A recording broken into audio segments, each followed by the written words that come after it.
اسلام کو جو نقصان پہنچا رہا ہے، جو غلط پروپیگنڈا کر رہا ہے، جو غلط نعرے بلند کرتا ہے، آپ کو پتا ہے وہ جو کہتا ہے کہ سب سے زیادہ عورت کی رائٹ، عورت کا حق ہمارے مذہب میں ہے، عیسائیت یہی کہتی ہے، ویسٹ میں یہی نعرہ ہے کہ اسلام میں، اسلامی ملک جو ہے، اسلام میں عورت کا کوئی مقام نہیں ہے۔ آپ جائیں باہر تو آپ کو حیرت ہوگی جس انداز سے وہ لوگ بات کرتے ہیں اسلام کی عورتوں کے بارے میں۔ میں تو کھل کے بولتا ہوں، میں ڈرنے والا نہیں۔ تو میں ممبر سے بامبے کھوجا مسجد میں ذمہ داری سے کہہ رہا ہوں، اتنا بڑا مذہب ہے عیسائیت، سب سے زیادہ اس وقت اسلام کے خلاف، عورت کے خلاف بات کر رہا ہے۔ اس کے مذہب میں چھوٹی بات کہتا ہوں، ایک بات سے، ان کے مذہب میں عورت کا کوئی حق نہیں ہے۔ اصل جو عورت کا حق ہے وہ کیا ہونا چاہیے؟ شادی کے بعد اگر شوہر سے نہیں بنی، ریلیشن شپ ڈیولپ نہیں ہوئی، نہیں بنی عورت کی، تو عورت کو کیا کرنا چاہیے؟ کنیزی کے ساتھ زندگی گزاریں کہ اب تو شادی ہو گئی، کچھ نہیں کر سکتے۔ اسلام نے طلاق رکھی، کھلا رکھا۔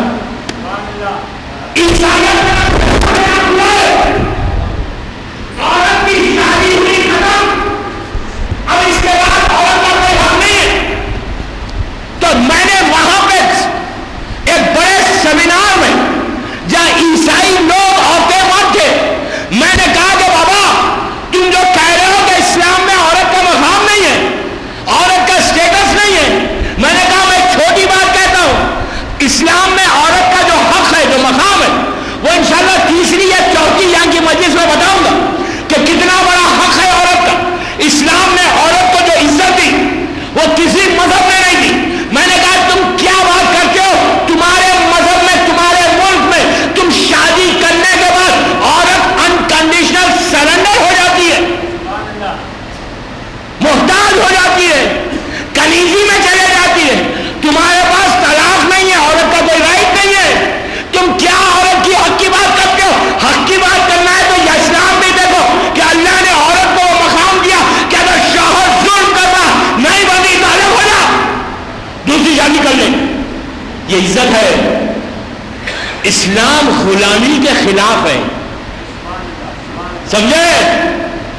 میں نے بہت بڑی بات کر دی، اسلام غلامی کے خلاف ہے، ایسا نہیں عورت دلا لو، کنیز بنا لو، جو چاہے کام کر لو، نو، شوہر سے پوچھا جائے گا۔ اللہ کا رسول کہتا ہے کہ میں ان مردوں کے دامن کو پکڑ لوں گا، سمجھے؟ میں بتاؤں گا کل سے انشاءاللہ۔ یہ ایسا آسان بات نہیں ہے کہ آپ جو چاہے جس کے اوپر چاہے ظلم کریں، یہ ہمارے پاس امانت ہے۔ لڑکا جب لڑکی سے شادی کرتا ہے تو آنے والی لڑکی، آنے والی عورت آپ کے پاس امانت ہے۔ لفظ امانت، امانت سمجھتے ہیں نا؟ کوئی چیز آپ کے پاس کوئی رکھے، پیسہ رکھے تو آپ کی اس کی امانت ہے آپ کے پاس، آپ امین ہیں۔ ایک چیز یاد رکھیں، لفظ امانت بہت وسیع لفظ ہے، پھیلا اس میں کئی چیز۔ اولاد آپ کے پاس امانت ہے، جیسا پیسہ امانت ہوتا ہے ویسی اولاد بھی امانت ہے۔ بیوی امانت ہے، لے کے جا کے گھر میں لا کے ظلم نہیں کر سکتے، ہاتھ نہیں اٹھا سکتے، دھوکہ نہیں دے سکتے۔ اگر آپ کریں گے تو قرآن عظیم ہے، آپ سے پوچھا جائے گا۔ بہرحال یہ ٹاپک الگ ہے، بات آئیے تو میں بتاؤں۔ تو آپ یہ مت سمجھو کہ اسلام میں کیا، اسلام اس وقت سب سے بہترین مذہب۔ کیوں؟ میں یہ نہیں کہتا کہ میں مسلمان ہوں، میں شیعہ ہوں اس لیے اسلام کی تعریف کرو، نہیں، آپ اسلام کو بھی پڑھے، دوسرے مذہب کو بھی پڑھے، اسی لیے تو کہہ رہا ہوں جیب سے نکل کر ان کو حاصل کر لو۔ چلو پڑھے محمد وآل محمد۔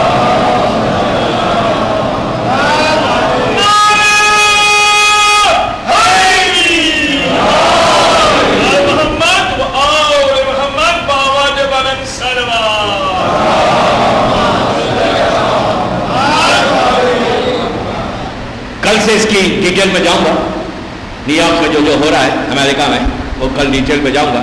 تربیت اولاد کے لیے میری ٹاپک کی تربیت اولاد ہے۔ تربیت اولاد کے لیے شہزادی کونین کا ایک چھوٹا سا واقعہ، اس لیے انہیں کی شہادت کیا میں۔ اب آپ میرے کو یہ بتائیے کہ فاطمہ کو اپنی اولاد کو تربیت دینا تھا. امام کو تربیت کی ضرورت ہے. امام کو آپ کہیں گے امام تو پیدا امام ہوتا ہے ہمارے پاس, مولا علی پیدا ہوا, امام پیدا ہوا. ایسا نہیں کہ دنیا میں آ کے امامت ملی, یا امام حسن یا امام حسین یا چوتھے امام یا پانچویں امام, پورے امام جتنے امام گزرے یہ وہاں سے امامت کو لے کر ہے. پیدا جب ولادت ہوئی نا تو امام پیدا, جیسا نبی پیدا نبی ہوتا ہے. تو ہمارا عقیدہ یہ کہ ایسا نہیں ہے کہ امام یہاں کے تربیت حاصل کرے, تعلیم حاصل کرے تو امام بنے گا. نو, یہ دوسروں کے امام ہے, یہاں کے بنتے ہیں. ہمارا امام وہیں سے امام بن کر آتا ہے. اس کے بعد کیا ضرورت, پلیز غور سے سنیں, آج کی مجلس کا میسج ہے, پیغام ہے. اس کے بعد کیا ضرورت ہے شہزادی کونین کو؟ مشہور روایت ہے کہ روزانہ جب رسول اللہ صلی اللہ علیہ وآلہ وسلم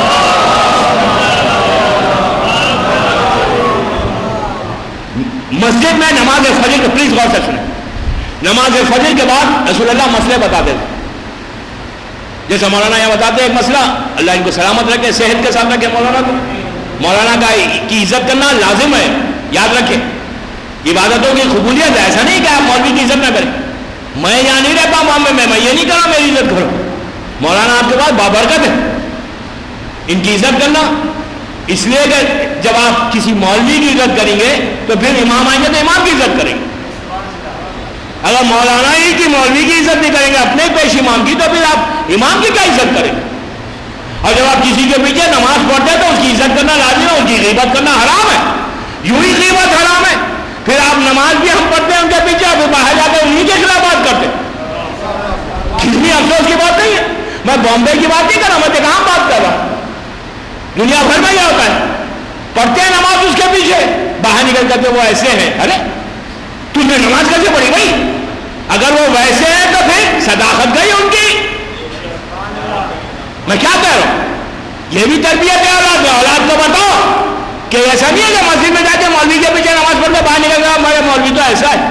اس لیے کہ آج کے زمانے میں سب سے زیادہ جو ٹارگیٹ ہوتا ہے وہ مولوی ہوتا ہے. نہیں, بامبے میں مجھے نہیں معلوم, میں کہاں بات کر رہا ہوں, کراچی مجلس پڑھنے گیا تھا. وہاں کی بات وہاں پہ پتا چلا یہ مولانا جو ہے نا, یہ صاحب جو ہے, کہا مولانا یہ جو شخص ہے نا یہ ہمیشہ مولوی کی گردن کو پیار کرتا ہے, ہاتھ کو پیار نہیں کرتا. بوسا ہاتھ پہ دیا جاتا ہے, ماتھے پہ دیا جاتا ہے یا کاندھے پہ دیا جاتا ہے. عرب میں کاندھے پہ یا ناک پہ یا وہاں دیتے ہیں. کہتے مولانا یہ جو صاحب ہے نا یہ مولانا کے گلے کو بوسا دیتے ہیں, کاندھے کو دیتے ہیں, نا ناک چومتے ہیں, نا ماتھا چومتے, نہ ہاتھ چومتے. میں نے ان سے پوچھا وہ کیوں کرتے ہو؟ کہا اس لیے کرتے ہیں کہ مولویوں کے گلے پر امام زمانہ کی تلوار چلے گی. سمجھے آپ؟ سنا آپ نے؟ کیوں؟ یہاں امام کی تلوار چلنے والی ہے اسی لیے ہم چومتے ہیں. ممبر سے کہہ رہا ہوں 4 دن ہوں بامبے میں, کوئی مجھے پروف کرے تاریخ سے. میں نے بھی تاریخ بہت پڑھی, کوئی تاریخ سے یہ ثابت نہیں کر سکتا کہ امام زمانہ کی تلوار جن مولویوں کے گلے پہ چلے گی وہ شیعہ ہیں. اسلام کے علماء کہا, اسلام کے مولوی کہا. دوستو ایمان سے بتاؤ, خواجہ مجید بابا میں کہہ رہا ہوں, کوئی بتائے مجھے جو یہ کہتا ہے کہ وہ امام کو مانتا ہے اس کے گلے پہ چلے گی. روایت میں جو ہے علماء سو ہے, علماء سو نہیں تھے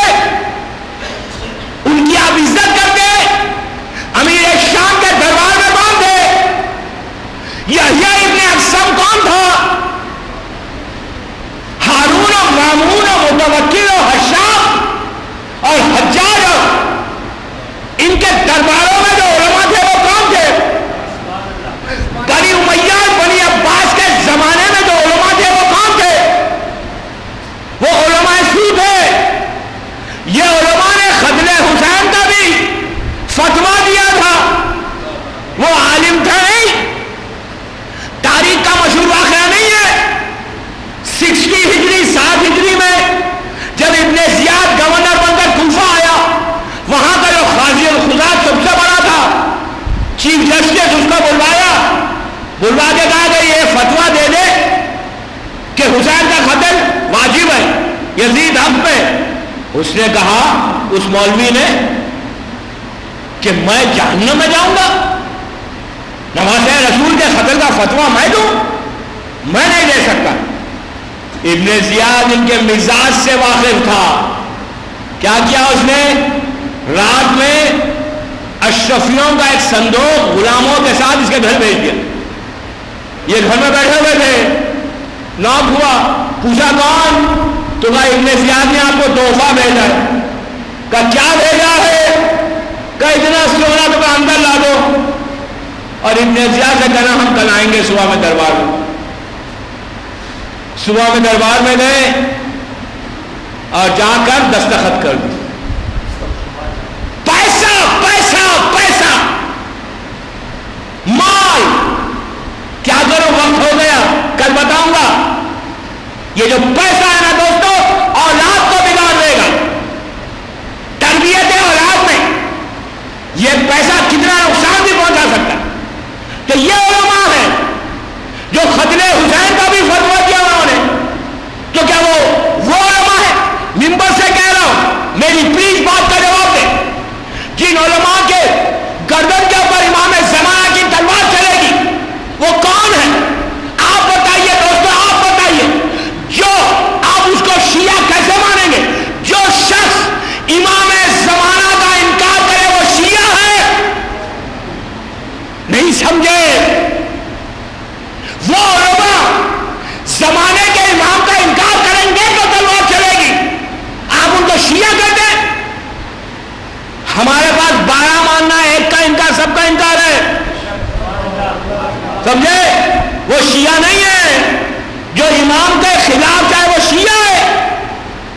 نہیں, وہ شیعہ نہیں ہوتے.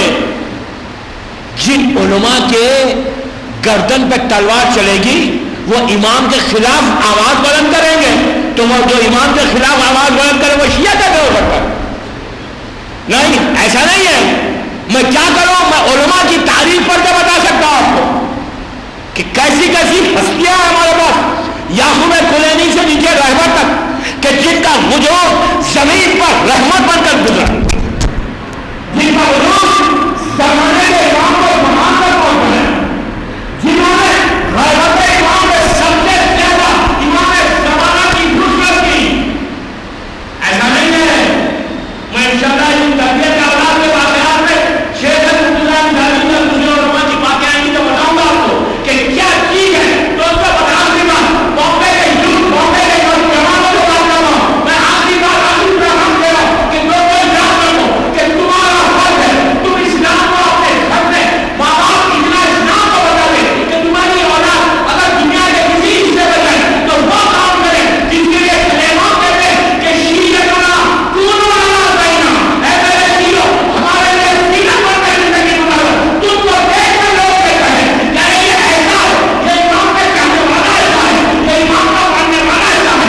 اس لیے کہ دوستو نیزموں, پوروں, سلمانوں, برداروں, جہاں یہ وہ ہستیاں تھی کہ انہوں نے جہاں میں وہاں پر جا کر شیعت کو دنیا تک پہنچایا.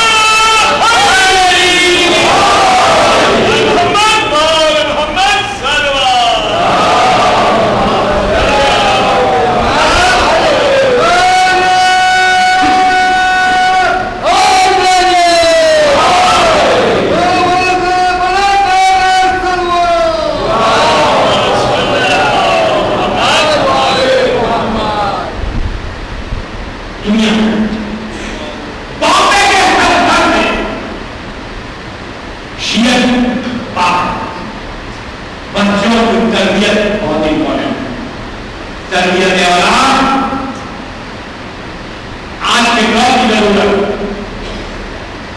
آپ کیا سمجھ رہے ہیں کہ انڈیا میں ماں باپ پریشان نہیں؟ ہم کہتے ہیں مولانا دعا پڑھائے کہ اولاد ہمارے اطاعت کے ساتھ ہے.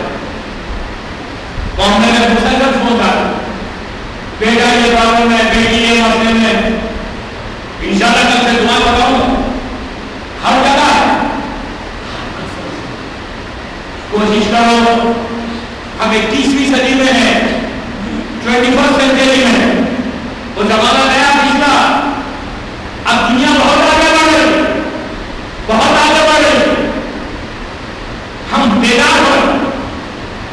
21ویں صدی میں آ گئے، وقت قریب سے قریب آ رہا ہے، اب زمانہ خراب سے خراب ہو رہا ہے، یہ مت سمجھے کہ بڑا بادشاہ ہوگا، اگر اولاد بچی ہوئی ہے تو روزانہ 2 رکعت نماز پڑھا جائے، شکر کی کہ پروردگار کا شکر ہے کہ میری اولاد صحیح ہے، اگر اولاد نہیں ہے صحیح دعا مت کرو کہ پروردگار اولاد کو دے کر صالح بنا، اولاد کو دیندار بنا۔ دوستو دنیا کا انویسٹمنٹ وہی ہے، ہمارا جو انویسٹمنٹ ہے نا انشورنس کمپنی سے یا لائف انشورنس کو لے کے مت سمجھو کہ 5 لاکھ کی پالیسی دے دی ہمارا ریٹائرمنٹ سے بڑا انویسٹمنٹ ہوگا، نو، وہ 5 لاکھ کام نہیں آئے گے، کام جو آئے گا وہ اولاد کام آئے گی، دیندار اولاد، اگر دیندار اولاد بنائی ہے، دیندار اولاد، دین پہ عمل کرنے والی، دین کی خدمت کرنے والی، دین کو پہنچانے والی، تو ایک بیٹا ملے گا تو معصوم کا جملہ ہے، عامر بلّانی کا جملہ نہیں۔ اگر دیندار اپنے بچے کو بنا لیا، اس نے دین کی خدمت کی اور دین کو پھیلایا، اسلام کو پھیلایا، اسلام کی خدمت کی، ایک بیٹا تو کہا وہ 7 جنریشن کو اوپر، 7 جنریشن کو اوپر، 7 نسلوں کو اوپر، 7 نسلوں کو نیچے پہنچا دے۔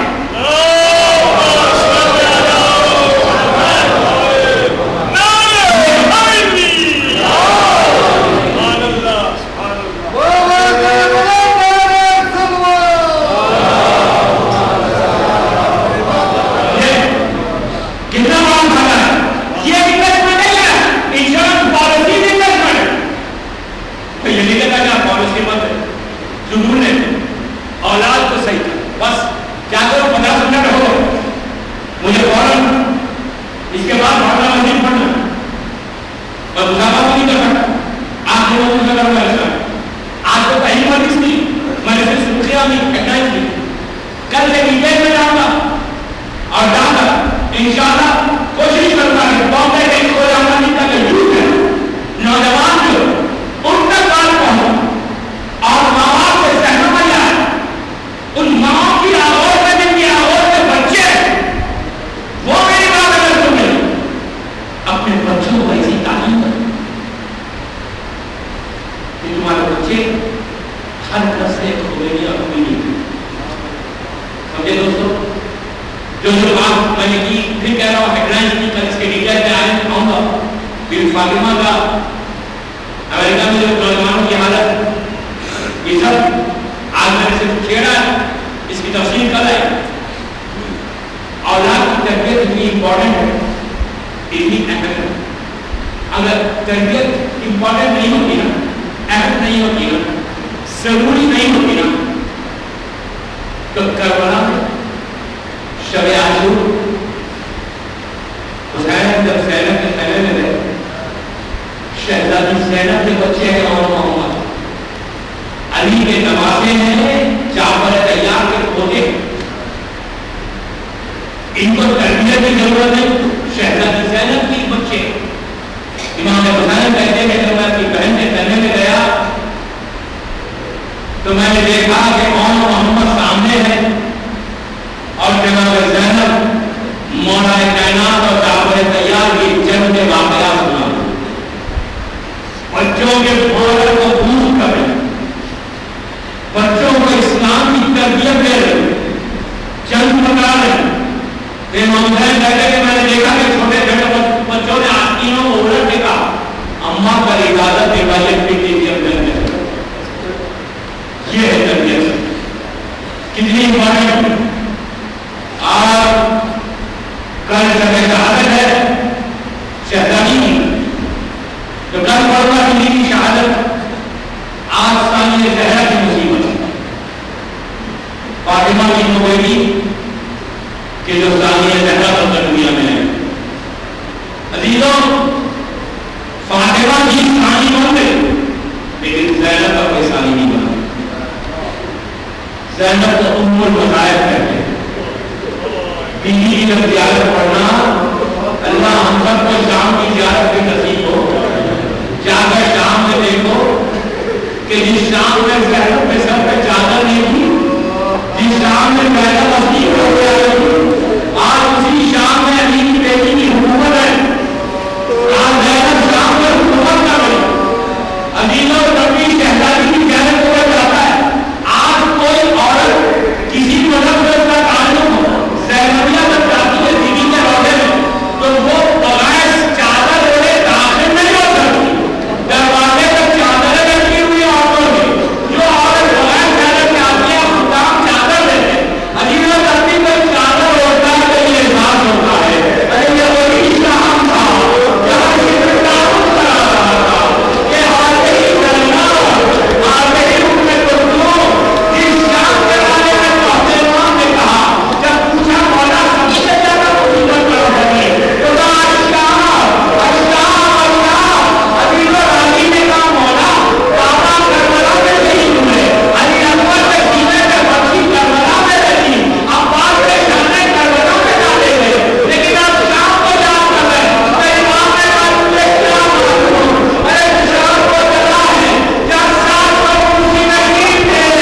نہیں خوشی کے سب سے زیادہ نہیں شرم داخلہ نے بلند کر رہا تھا، زینب کے بازووں میں جنت لگی ہوئی تھی، ابھی لوگ بس میں نے زینب کا سوال کیا مصیبت کی رات ہے، کل بیوی کی پرسوں شہادت ہے، آج بازووں کو جنت کا پوچھا دو، سامنے زہرا کا پوچھا دو، بس ایک منٹ پہلے رحمت کا تمام بتاؤں جب یہ قافلہ یزید کے دربار سے زندان میں آیا اور زندان میں شہزادیاں زندان میں جب رات گزار رہی تھی دن گزار رہی تھی تو وہاں کا جو نگرانگار تھا زندان کا زندان وہ کسی کام سے باہر نکلا، اس شخص نے دیکھا کہ ایک عورت پر اس کی نگاہ پڑی جو ہر جمعرات کو یتیموں کو اور مسکینوں کو کھانا کھلاتی تھی، اس کے قریب جا کر کہنے لگا کہ بیوی تم ہر جمعرات کو یتیم اور بیواؤں کو کھانا کھلاتی ہو، تو اس نے کہا کہ ہاں میں کھلاتی ہوں، تو کہا زندان میں کچھ قیدی آئے ہیں، سنتا ہوں ان کے حاکم کے گناہگار ہیں لیکن ان کے چہروں میں بڑا نور آتے ہیں، ان میں ایک چھوٹی بچی ہے جو کبھی اپنے بابا کو پکارتی ہے کبھی بیٹا کو پکارتی ہے، ان کے لیے کھانا اتنا کم آتا ہے کہ کسی کو بس نہیں ہوتا، اگر یہ جمعرات کو کھانا دے گا تو میں زندان کا دروازہ کھول دوں گا، عزیزوں مومنہ نے کہا ارے میں تو یہ چاہتا ہوں کہ کھانا کسی یتیم تک پہنچے، جمعرات آئی بس میں نے رحمت کو تمام کیا، جمعرات کی رات آئی اور سب کے کھانا رکھ کر کام کر کر زندان کے دروازے پہ آئے، زندان ماں نے دروازے کو کھولا تو بیوی کھانا لے کے اندر داخل ہوئی، زینب کی نگاہ پڑی، بیوی نے زینب نے جیسے اس عورت کو دیکھا کہا بیوی ٹھہر جاؤ ہم پہ صدقہ حرام ہے، بیوی نے کہا یہ صدقہ نہیں ہے یہ میرے حسین کی سلامتی کا کھانا ہے، زینب نے کہا آج کے بعد میں نہیں کرنا میرے بھائی کی سلامتی کی، آپ دعا کرو آپ میرا بھیا مارنا نہیں دے گا،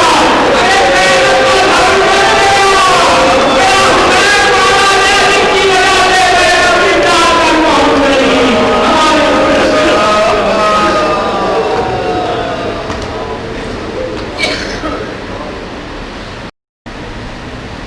اعوذ باللہ من الشیطان الرجیم بسم اللہ الرحمن الرحیم الحمدللہ رب العالمین الصلاۃ والسلام علی الرسول الثقلین محبوب رب المشرقین المغربین جد الحسن والحسین ابو القاسم محمد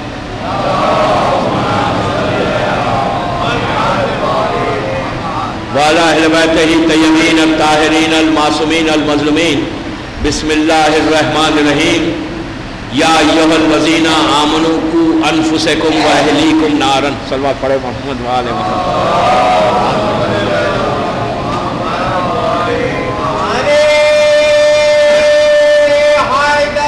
آواز پڑھو۔ جمال محمد کمال علی آواز بلند حیدری صلوات۔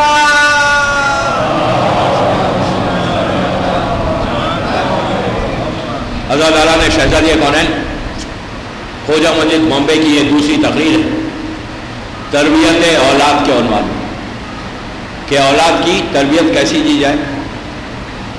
شہزادی کونین کی شہادت کی مجالسیں ہیں اور فاطمہ کی شہادت کی مجلسوں میں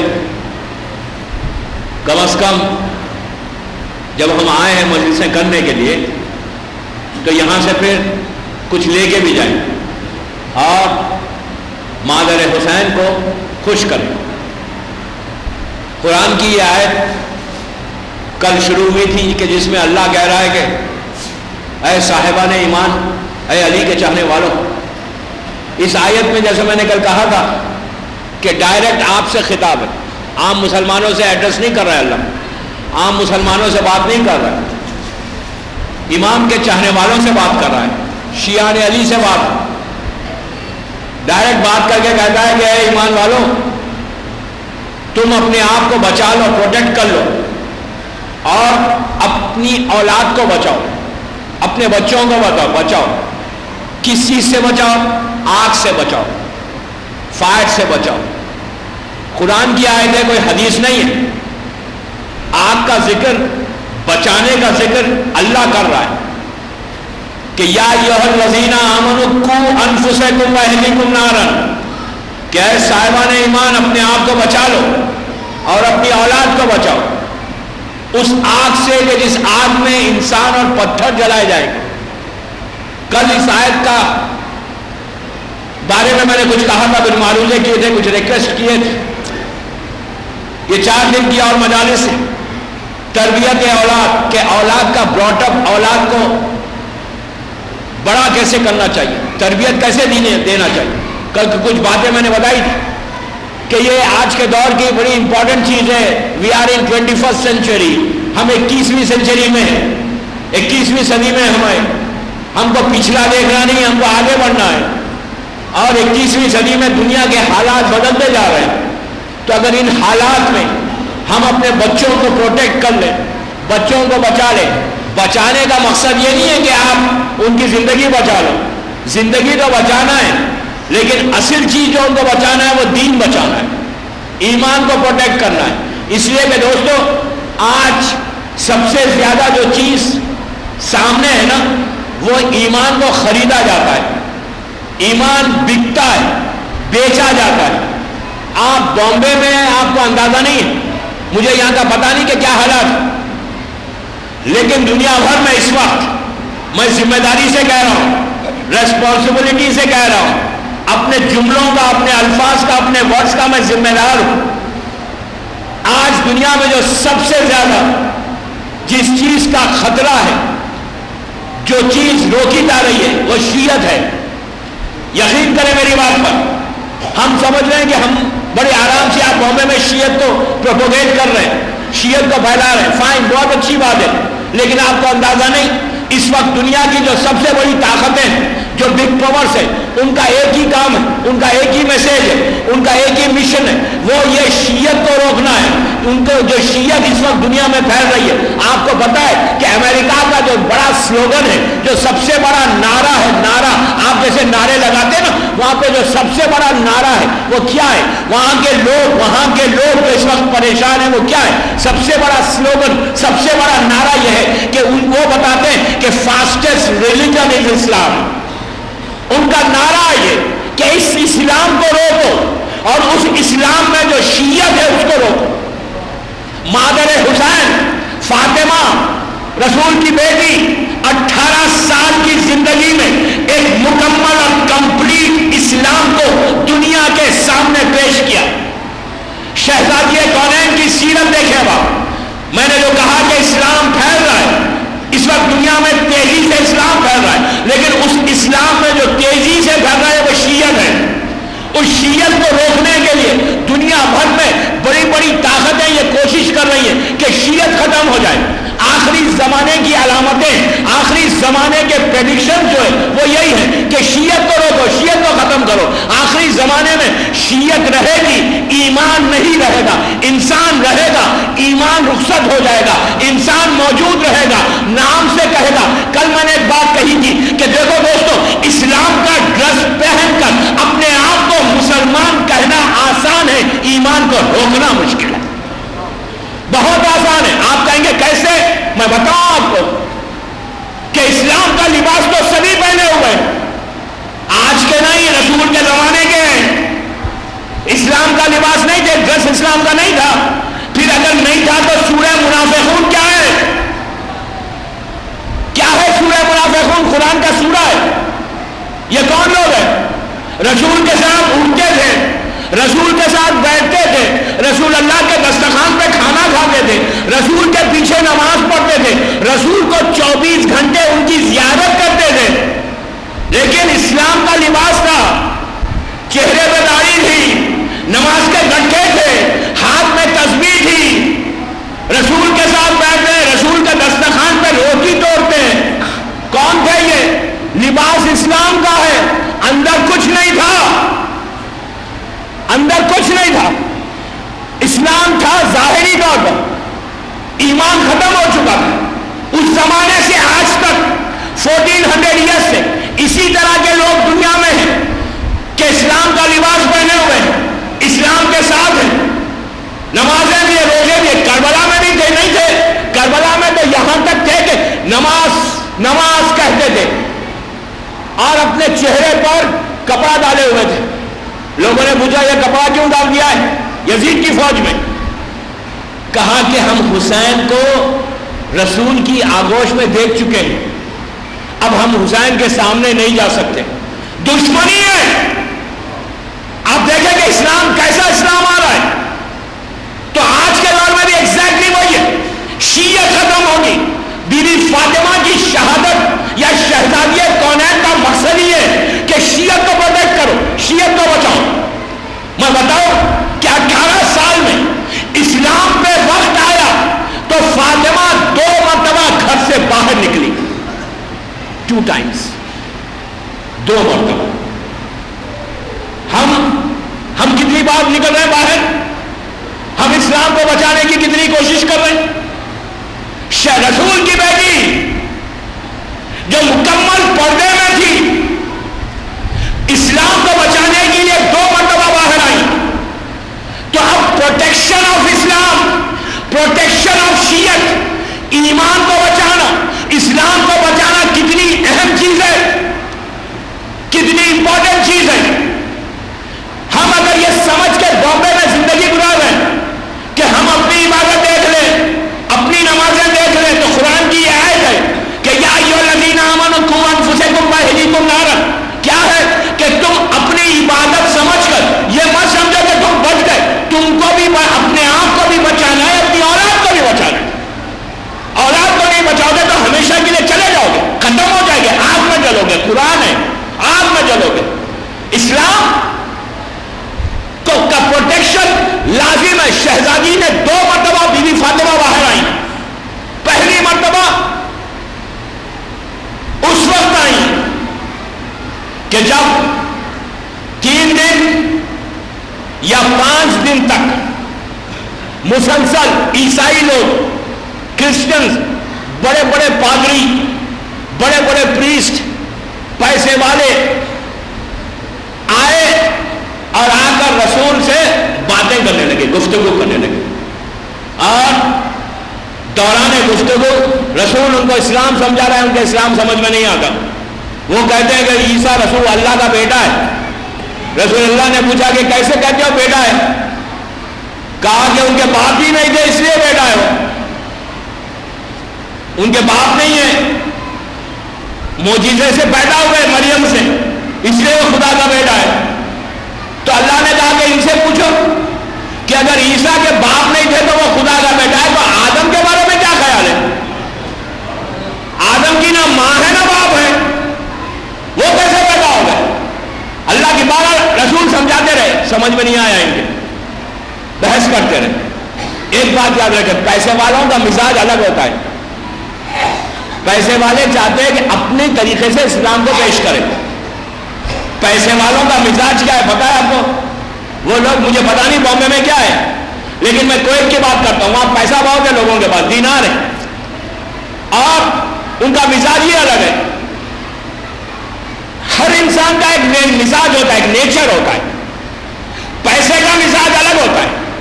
پیسے کا مزاج ایسا ہوتا ہے کہ جب پیسہ آ جاتا تو کوئی پھر نو سننے کا عادی نہیں ہوتا، ہمیشہ چاہتا ہے یس کہتے رہے لوگ. آپ غور سے دیکھیں اپنے اپنے معاشرے میں، اپنے اپنے سرکل میں جتنے پیسے والے، ان کو جا کے آپ ڈکٹیشن دیں، وہ کہیں گے کہ تم یہاں سے چلے جاؤ، اس لیے کہ ان کو یس سننے کی عادت ہے. اسلام کہتا ہے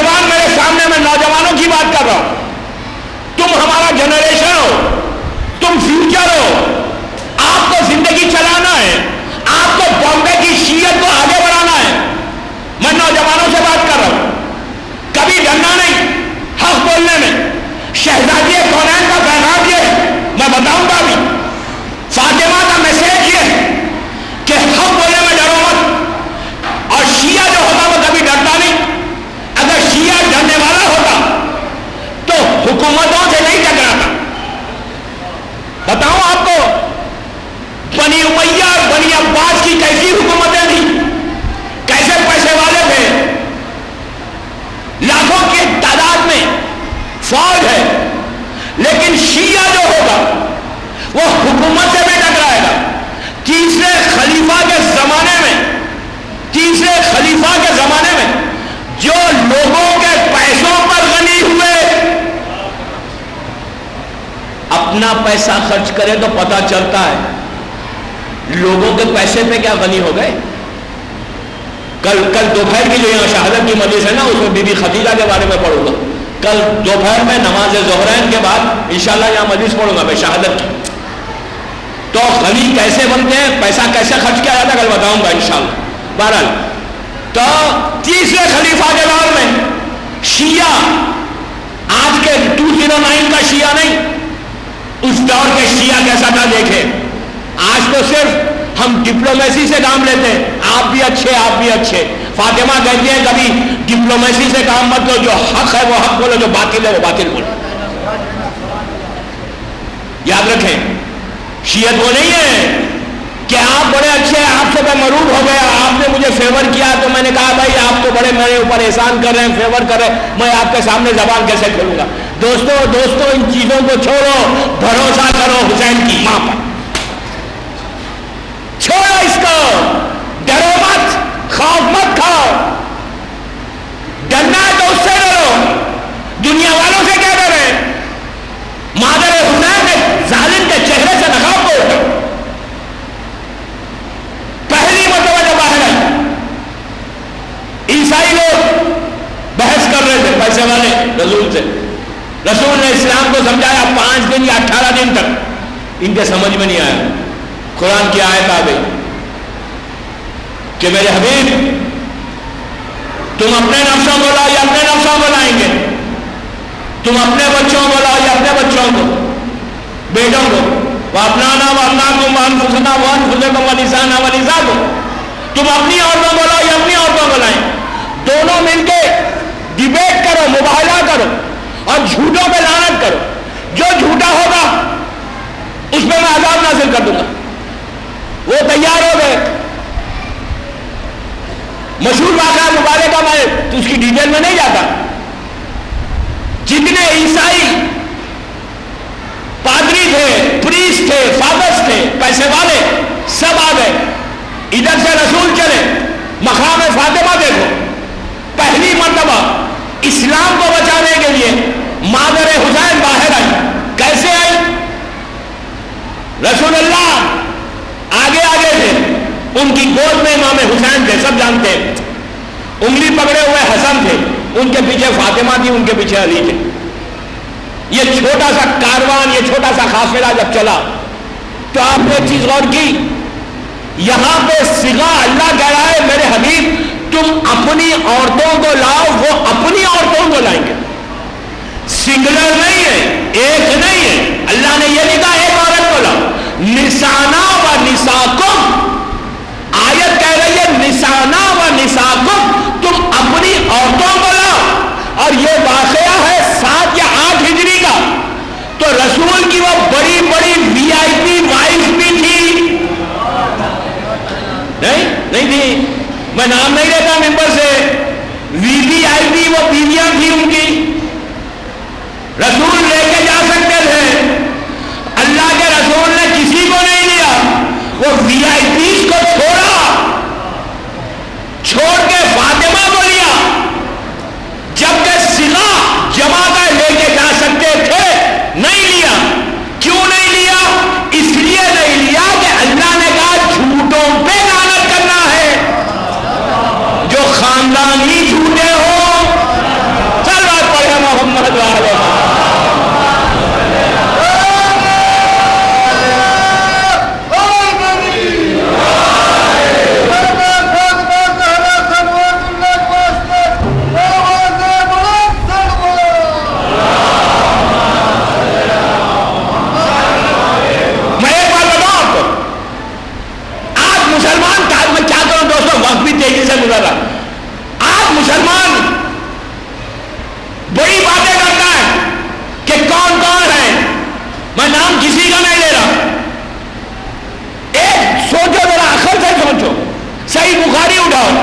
صحیح مسلم اٹھاؤ، اس کی ڈیٹیل میں کل بتاؤں گا، بی بی خدیجہ کا جب ذکر کروں گا دوپہر میں۔ آپ یہ سوچیں کہ رسول اللہ کو جس کی سچائی پہ بھروسہ نہ ہو اس کو رسول لے کے نہیں گئے۔ رسول جسے صدیقہ نہیں کہتا، مسلمان اس پہ بھروسہ کیسے کر رہے ہیں؟ عجیب بات نہیں ہے؟ فاطمہ چلی مکمل پردے میں پہلی مرتبہ اسلام کو بچانے کے لیے، جب یہ قافلہ میدان میں آیا۔ آج بھی مدینہ آپ جائیں گے انشاءاللہ، اللہ ہم کو زیارت نصیب ہو، مدینہ منورہ میں آج بھی وہ جگہ موجود ہے کہ جہاں پر یہ مباہلہ ہوا تھا، لیکن آج وہاں کی حکومت نے اسے ریس کر دیا، بلڈنگ آ گئی، لیکن وہ جگہ آج بھی موجود ہے۔ ہم تو ہمیشہ جاتے ہیں دیکھتے ہیں، وہاں آج بھی وہ جگہ موجود ہے، چھوٹا سا میدان ہے جہاں مباہلہ ہوا تھا۔ تو بہرحال وہاں یہ قافلہ پہنچا، جب یہ قافلہ پہنچا اور ان عیسائیوں نے دیکھ کے کیا کہا، واقعہ آپ کے سامنے، میں اس کی ڈیٹیل میں نہیں جاتا۔ ان کے عالم نے یہ کہا تھا کہ میں وہ چہرے دیکھ رہا ہوں کہ اگر یہ حکم دے تو پہاڑ ریزہ ریزہ ہو جائے، پہاڑ پھٹ جائے، ختم ہو جائے، ریزہ ہو جائے۔ یا ایک بات روک کے کہوں، اللہ کے رسول نے کیا کہا؟ خدا قرآن میں کہہ رہا کہ اگر یہ قرآن کو میں پہاڑ پہ نازل کروں تو پہاڑ ریزہ ریزہ ہو جائے گا۔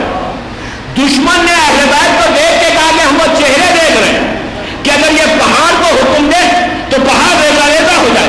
ادھر اللہ نے کہا کہ قرآن ہوگا، تو اب پتا چلا کہ ناطق اور صامت دونوں کتنے برابر ہیں؟ نہیں، دونوں کتنے برابر ہیں؟ تو میرا سوال یہ ہے کہ ان عیسائیوں نے فاطمہ کے چہرے کو نہیں دیکھا تھا، اس لیے کہ بی بی کے چہرے پر نقاب تھی، لیکن وہ کہہ رہے ہیں وہ چہرے دیکھ رہے، تو پتا چلا کہ نور فاطمہ مرکز بنا ہوا تھا، جس کی وجہ سے ان کو سمجھ میں نہیں آیا۔ اب آپ بس آخری بات، جب یہ پہنچے تو عیسائیوں کے عالم علماء نے کہا کہ ہم ان سے بحث نہیں کریں گے، ان سے مباہلہ نہیں کریں گے۔ ایک بات سمجھ میں آئی آپ کے، جب تک رسول اللہ اکیلے اسلام سمجھا رہے تھے عیسائیوں کے سمجھ میں نہیں آ رہا تھا، اکیلے سمجھا رہے ہیں۔ رسول کون ہے؟ رسول اگر پتھر کو حکم دینا پتھر بولے، یہ تو سینے میں دل ہے، انسان ہے، ان کے اثر ہی نہیں ہو رہا۔ رسول بار بار بول رہا ہے، 5 دن تک سمجھا رہا ہے دیکھو اسلام یہ ہے، ان کی سمجھ میں نہیں آیا۔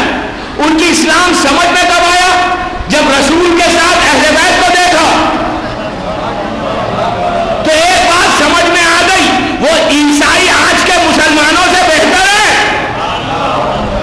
کہ کم از کم انہوں نے اس بات کو بتا دیا کہ اگر اسلام کو سمجھنا ہے تو اکیلے رسول سے نہیں سمجھ سکتے جب تک اہل بیت ان کے ساتھ نہ۔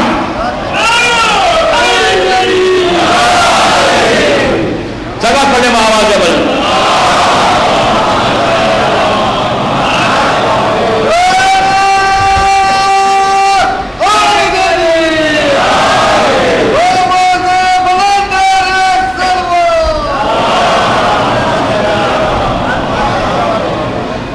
دوستو یہ پہلی مرتبہ تھا اسلام کو بچانے مادر حسین آئی۔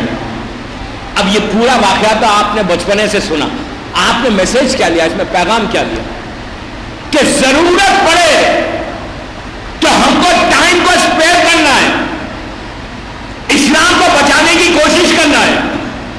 یہ ذہن میں رکھ کر بامبے میں زندگی گزارو، یہ ذہن میں رکھ کر اپنے دن و رات گزارو کہ ہم کو حق بولنے کے لیے، حق کے لیے جب موقع ملے زبان سے نہیں، ہم کو آگے بڑھ کر بچانا ہے۔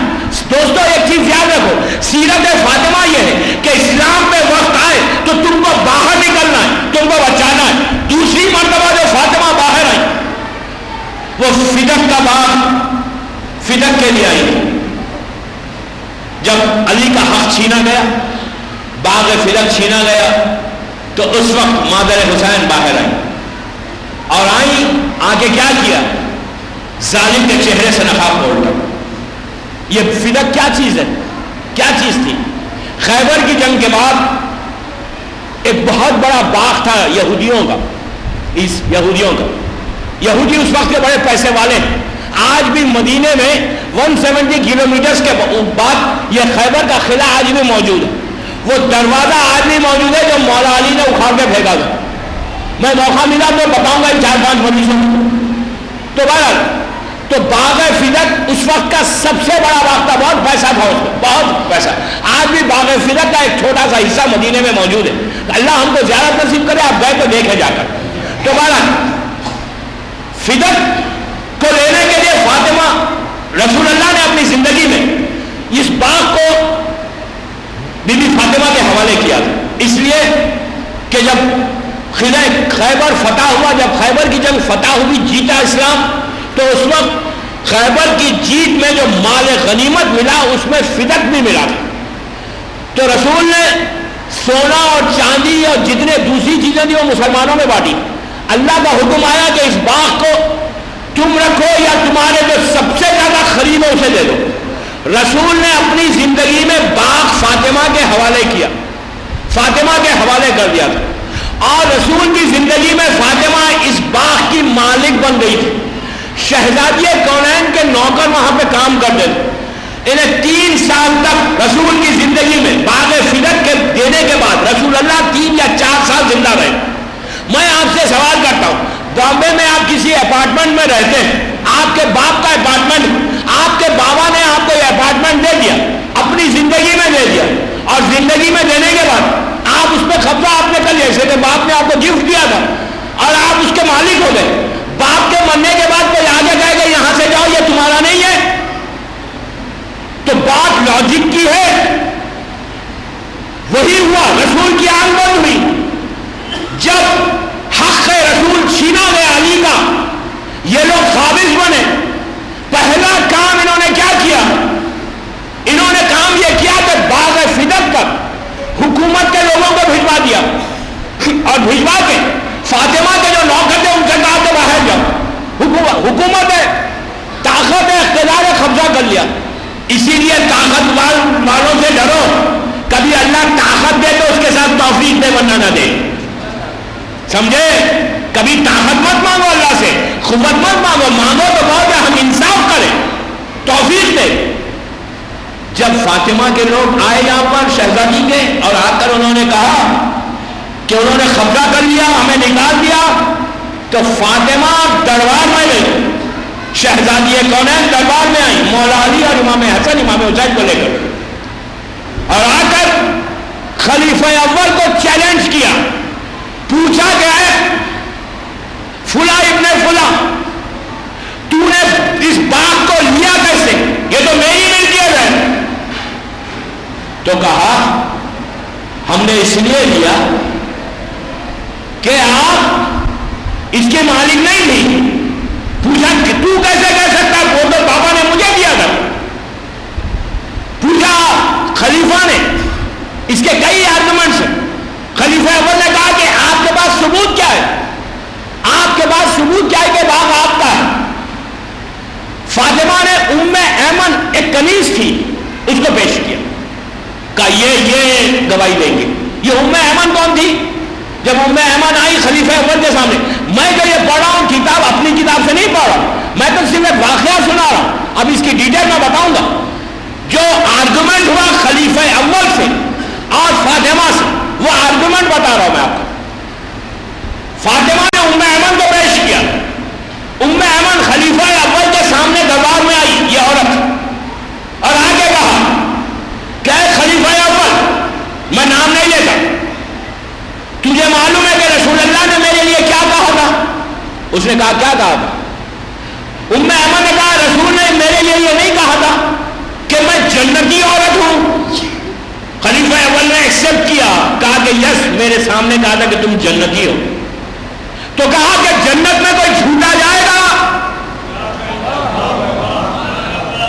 جنت میں کوئی جھوٹا جائے گا؟ خلیفہ اول نے کہا نہیں جائے گا. تو کہا میں جنتی ہوں، رسول نے گواہی دی. تو کہا کہ ہاں رسول نے گواہی دی، میں نے سنا. تو کہا میں گواہی دیتی ہوں کہ فاطمہ کو رسول نے فدق دیا تھا، میں گواہی دیتا ہوں. اس کے بعد فاطمہ نے علی کو پیش کیا، کہا کہ علی، مولا علی نے آگے بڑھ کے کہا کہ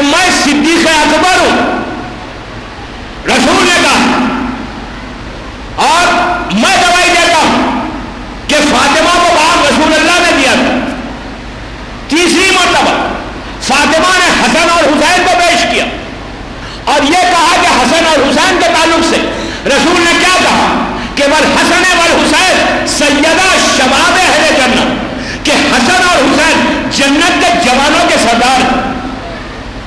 دونوں بچوں نے کہا یہ ہماری ماں کا ہے. خلیفہ اول نے کیا کیا؟ ایک لیٹر لیا، لکھ دیا اس پہ کہ I'm sorry. سوری تو نہیں کہا، میں کہہ رہا ہوں لکھ دیا اور کہا کہ آج سے یہ باغ آپ کا ہے. یہ کہہ کر بیوی جب چلنے لگی تو اس دور کے جو اسمارٹ آدمی تھے نا دوسرے، وہ آ گئے. انہوں نے آگے کہا کہ یہ خط کیا ہے؟ خلیفہ اول نے کہا کہ میں نے فاطمہ کو فدق واپس کر دیا. تو کہا واپس کیوں کیا؟ تو کہا انہوں نے ام ایمن کو بھی پیش کیا، علی کو بھی پیش کیا، حسن اور حسین کی بھی گواہی لائی. تو اس دوسری شخصیت نے اس کو لے کر پھاڑ دیا، پھاڑ کے کہا کہ اگر آج فاطمہ کو باغ دو گے تو پھر فاطمہ علی کا حق مانے گی تو دے دو گے. یہ کہہ کر واپس کر دیا کہ نبی اپنی میراث نہیں چھوڑتا. خلیفہ دوم کے جملے دامت الصاخبہ کتاب سے پڑھ رہا ہوں. دامت الصاخبہ عربی کی کتاب ہے، بحرین سے چھپی ہے، لبنان میں پرنٹ ہوئی، بحرین اور لبنان میں. پاکستان میں اس کا ترجمہ اس سے پڑھ رہا ہوں. خلیفہ اول دوم نے اسے کہا کہ نبی اپنی میراث نہیں چھوڑتا. خلیفہ اول بھی کہہ رہا ہے، خلیفہ دوم بھی کہہ رہا ہے. تو اس وقت عزیزو یہ وہی لوگ ہیں کہ جب رسول نے منبر سے آخری مرتبہ کہا تھا کہ انی تارکم فیکم الثقلین، میں کتاب اللہ اور اہل بیت کو دے کے جا رہا ہوں، تو یہی وہ لوگ ہیں کہ جنہوں نے یہ کہا تھا کہ ہم کو حسبنا کتاب اللہ، ہم کو کتاب کافی ہے. یہ جو کتاب پہ بھروسہ کر کے آج جب فاطمہ کے سامنے پہلا آرگومنٹ ہوا، پہلا کورٹ کیس ہوا، پہلا جب کیس پیش کیا گیا تو انہوں نے حدیث کو پیش کیا. اب فاطمہ کے اس خطبے کو سنو.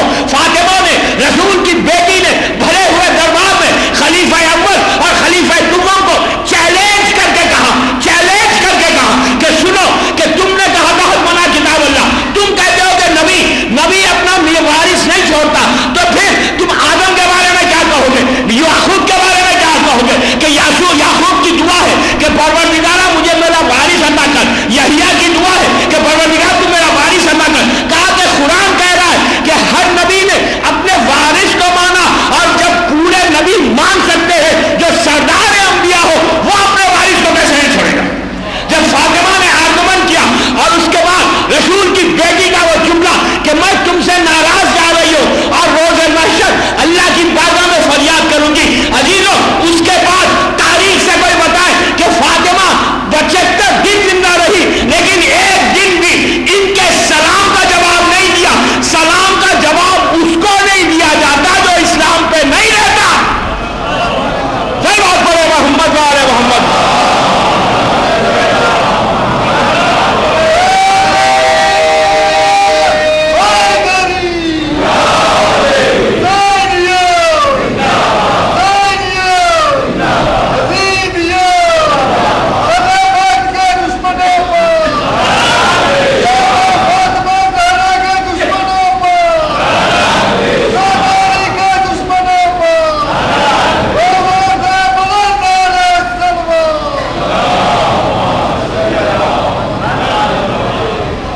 بس میں نے ایک سکیچ دیا، میں تو صرف تفصیل میں نہیں گیا، میں نے ایک سکیچ پیش کیا، خالی بچوں کو پتا چل جائے کہ واقعہ کیا ہوا. میں نے بہت شارٹ کر کے پیش کیا.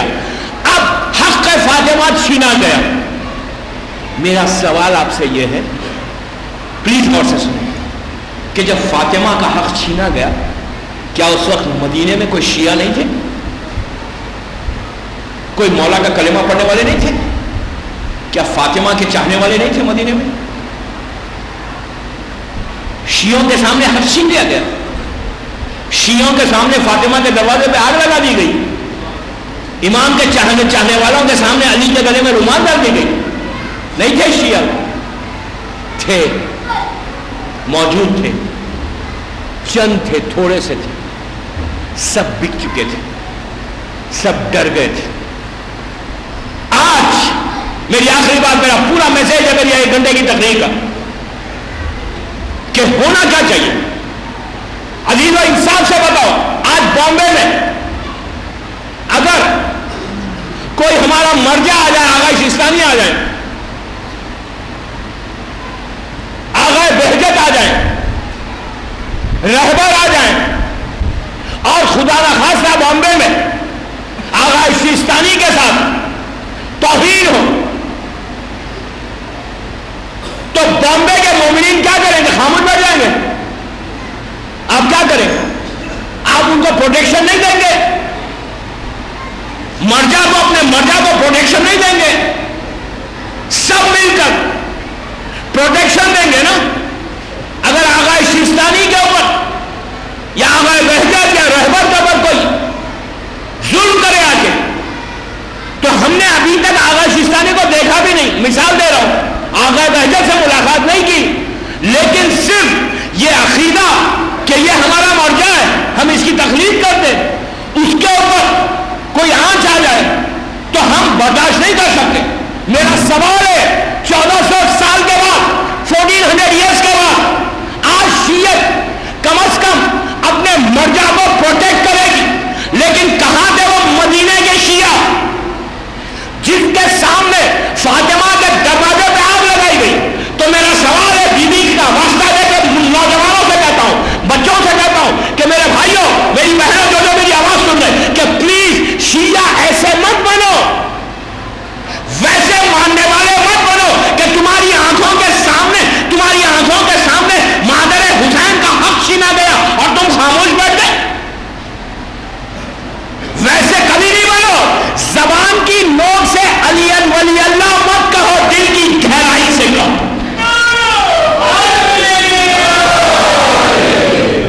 دل کی گہرائی سے کرو, زبان کی نوک سے نہیں.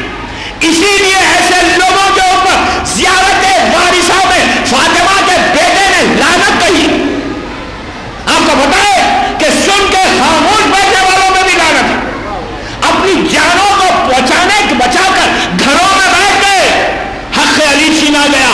میرا سوال ہے کہ اگر اتنے مدینے میں چاہنے والے تھے تو علی کا حق کیسے چھینا گیا؟ لاکھوں کی تعداد میں غدیر کے میدان میں رسول نے ہاتھوں پہ بلند کر کے من کو مولا اور فہد علی اور مولا کہا تھا, سب نے سنا تھا, لیکن وہ کہاں تھے؟ وہ لوگ چھپے ہوئے تھے. اپنی جانوں کو بچا کر, پیسے کا زور, پیسے کا غرور, طاقت, موت کا ڈر, یہ سب چیزوں سے گھروں میں بیٹھ کر امام کا حق چھینا گیا. تو پلیز 209 کا شیعہ ایسا نہ ہو. 209 کا شیعہ وہ ہے کہ جب وقت پڑے تو حق فاطمہ کو لینے کے لیے جب بھی وقت پڑے جان بھی دو, مال بھی قربان کرو, اولاد کو بھی قربان کرو.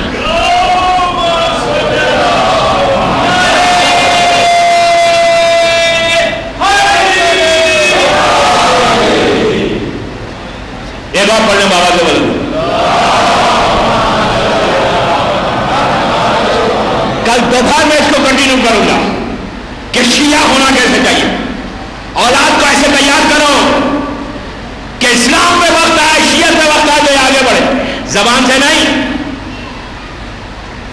فاطمہ اس برکت کا نام ہے, اس رحمت کا نام ہے کہ آپ جو تسبیح پڑھتے ہیں, آج شہزادی کی شہادت کی مجلس میں گفٹ دے کے جا رہا ہوں, تحفہ دے کے جا رہا ہوں کہ ہر پریشانی, ہر مصیبت, ہر تکلیف, کوئی ہو,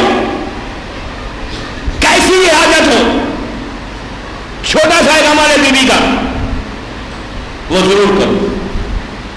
یہ وہ عمل ہے کہ اگر آپ 3 دن مسلسل کریں تو علماء کہتے ہیں, علماء کہ کیسی حاجت ہوگی, تم خلوص کے ساتھ کرو گے, اللہ تمہاری حاجت کو پورا کرے گا.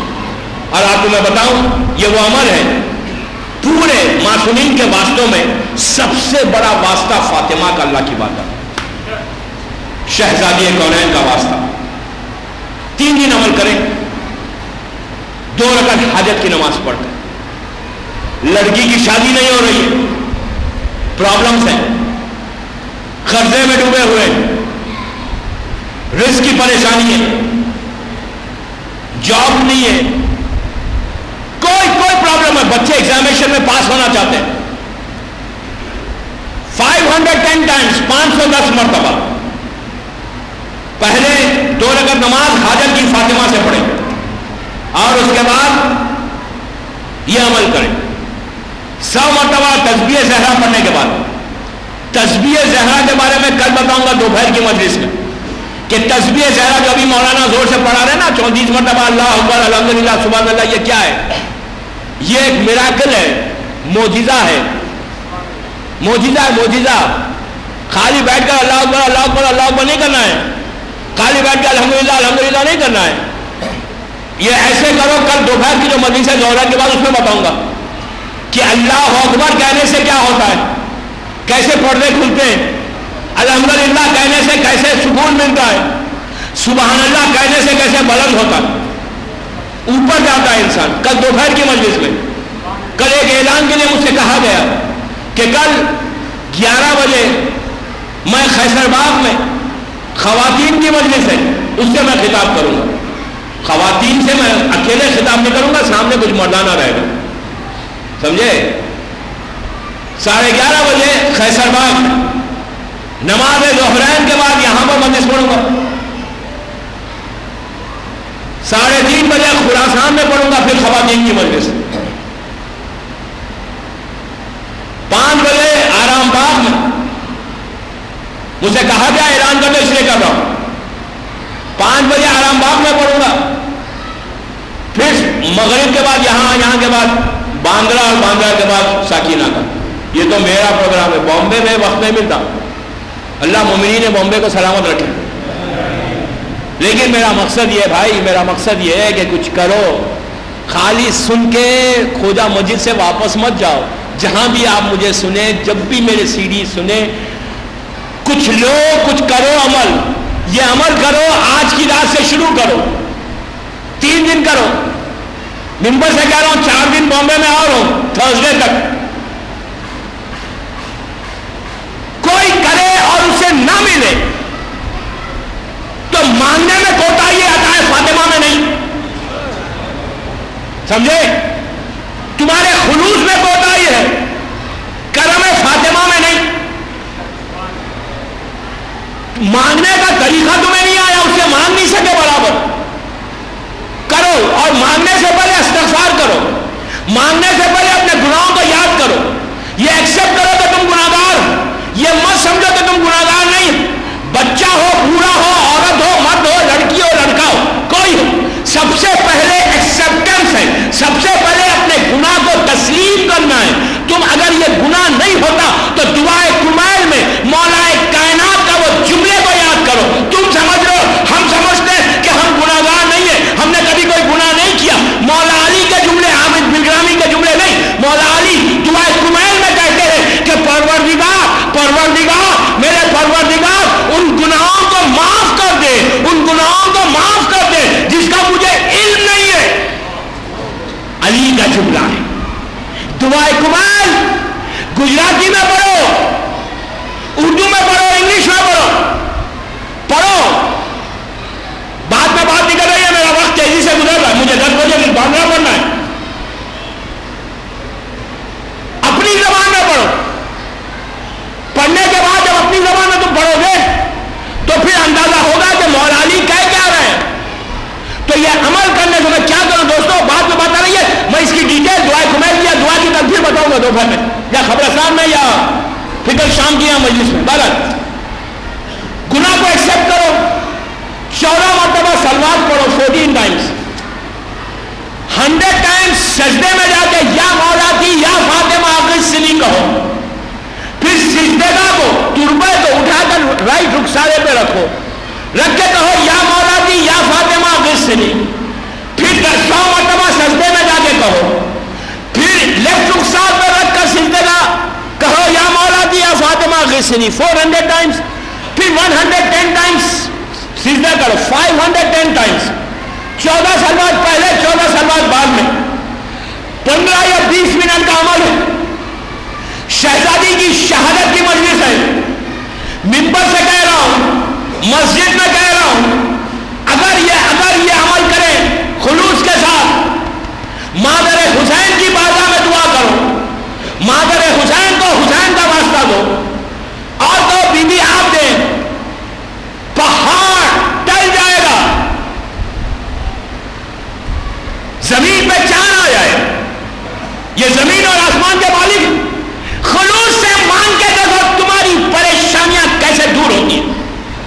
مانگو مانگو مانگو مانگو، بیوی کی بارگاہ میں مانگو.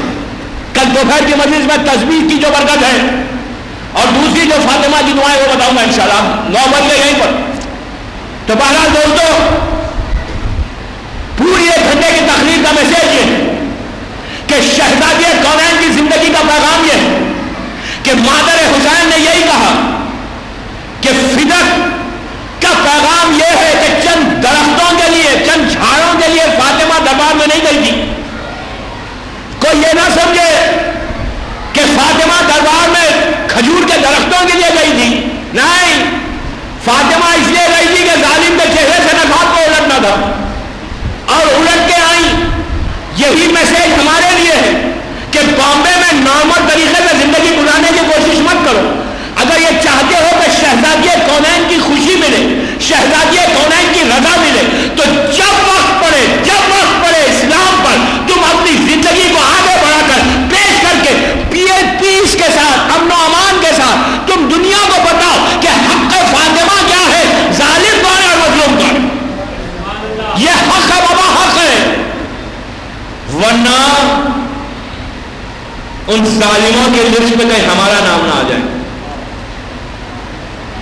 ظالموں نے بڑا ظلم کیا فاطمہ، بہت ظلم کیا. کیا 18 سال کے سن میں فاطمہ عصا کو دیکھ کے چل رہی تھی. آج کی رات قیامت کی رات، آج کی رات مصیبت کی رات. مجلس کے بعد ماتمی دستے جلوس نکلے گا نا، تو ماتمداروں کے ساتھ ضرور چلنا، اس لیے کہ ماتم فاطمہ کو کرنے نہیں دیا مدینے میں مسلمانوں نے. جب بابا کا ماتم کرتی تھی تو مسلمانوں نے آ کے کہا کہ یا علی، فاطمہ سے کہو کہ دن میں روئے یا رات میں روئے. عزیزو، یہ مدینے کی یتیمہ تھی جس کو بابا کا ماتم کرنے نہیں دیا، اور فاطمہ کی پوتی کو کربلا میں سکینہ ماتم کرنا چاہتی تھی تو کوئی تماچے مارتا تھا، کوئی کانوں سے گوشوارے چھینتا تھا، کوئی سکینہ کی پشت پہ تالیانے مارتا.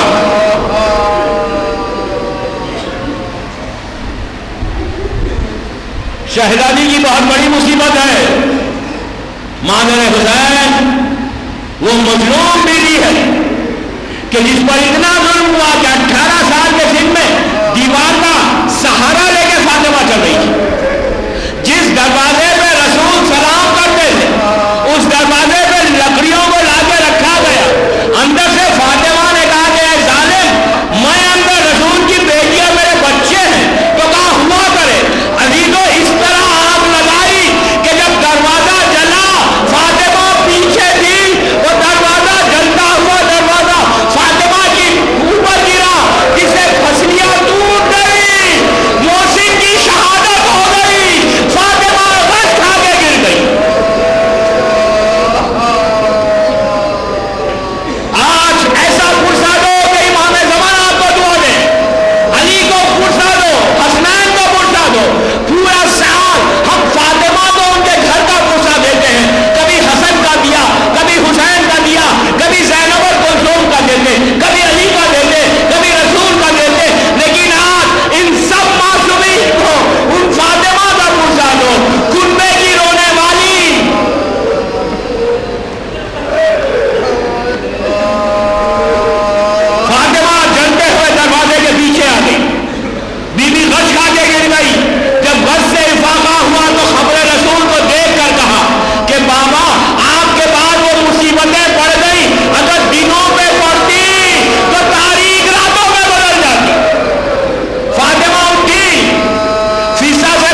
آج کی تاریخ آئی، فاطمہ نے جناب اسما کو قریب بلایا، بلا کے کہا اسما ہم حجرے میں جا رہے ہیں، جب تک ہماری آواز آتی رہے سمجھنا ہم زندہ ہیں، جب ہماری آواز رک جائے تو سمجھنا ہم بابا کے پاس چلے گئے۔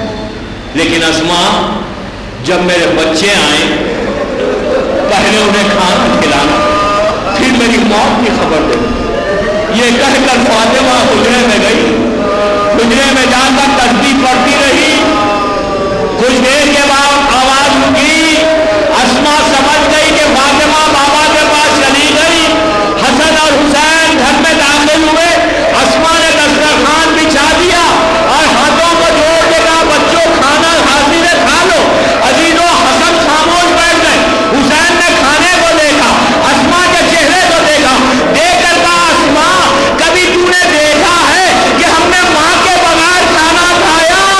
ارے ہماری اماں کہاں ہے؟ اسما نے حجرے کی طرف اشارہ کیا، دونوں بچے حجرے میں آئے، امامہ کو سر سے اتارا، مولا علی کو خبر دی، اسی طرح پوچھا دے، اسی طرح پوچھا دے، آج فاطمہ کا پوچھنا علی کو دو، رسول اللہ کو دو، بی بی خدیجہ کو دو، حسن اور حسین کو ماں کا پوچھا دو۔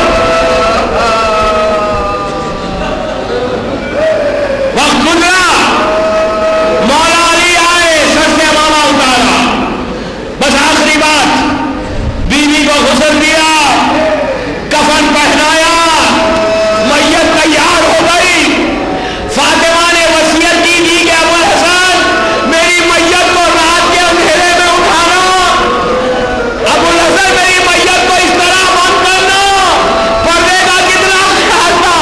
عزیزوں میت جب تیار ہو گئی، کفن پہنانے کے بعد علی نے کہا کہ کنیزیں آئیں اور فاطمہ سے رخصت ہونے، کنیزوں نے آ کے فاطمہ کو سلام کیا، ایک گوشے میں ٹھہر گئے، بس میں نے زحمت کو تمام کیا۔ اس کے بعد علی نے کہا زینب اور ام کلثوم آؤ، چھوٹی چھوٹی بیٹیاں آ کے ماں کے پیروں پہ اپنے سر کو رکھا، زینب نے کہا ماں خدا حافظ، ام کلثوم نے خدا حافظ کہا، ایک گوشے میں ٹھہر گئے۔ اب حسن اور حسین آئے، بس زحمت کو تمام کیا، چھوٹے چھوٹے شہزادے، گریبان چاک ہے، سر پہ امامہ نہیں ہے، آستینیں الٹی ہوئی ہے، بچوں نے آ کے ماں کو دیکھا، ماں کو دیکھ کے علی سے کہا کہ اب بابا ہم ماں سے ایسے رخصت نہیں ہوں گے، آپ ماں سے کہیے ہمیں پکارے۔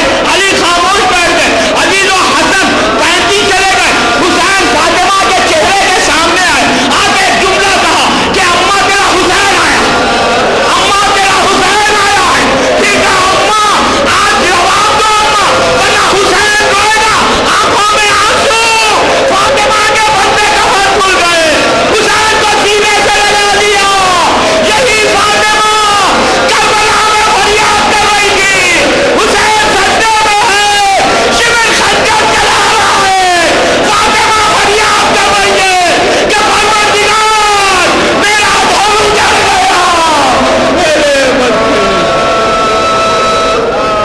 ایک غم کا دن تھا جو گزر گیا، لیکن شب ایک ایسی ہستی سے منسوب ہے کہ جو سید الساجدین زین العابدین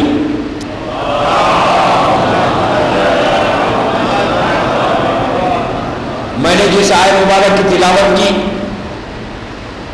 اس آیت میں اللہ ڈائریکٹ ہم سے خطاب کر رہا ہے، ایڈریس کر رہا ہے کہ اے صاحبان ایمان اپنے آپ کو بچاؤ، اپنے آپ کو پروٹیکٹ کرو اور اپنی اولاد کو بچاؤ اس آگ سے کہ جس آگ میں انسان اور پتھر جلائے جائیں گے۔ سورہ تمیم کی آیت ہے یہ۔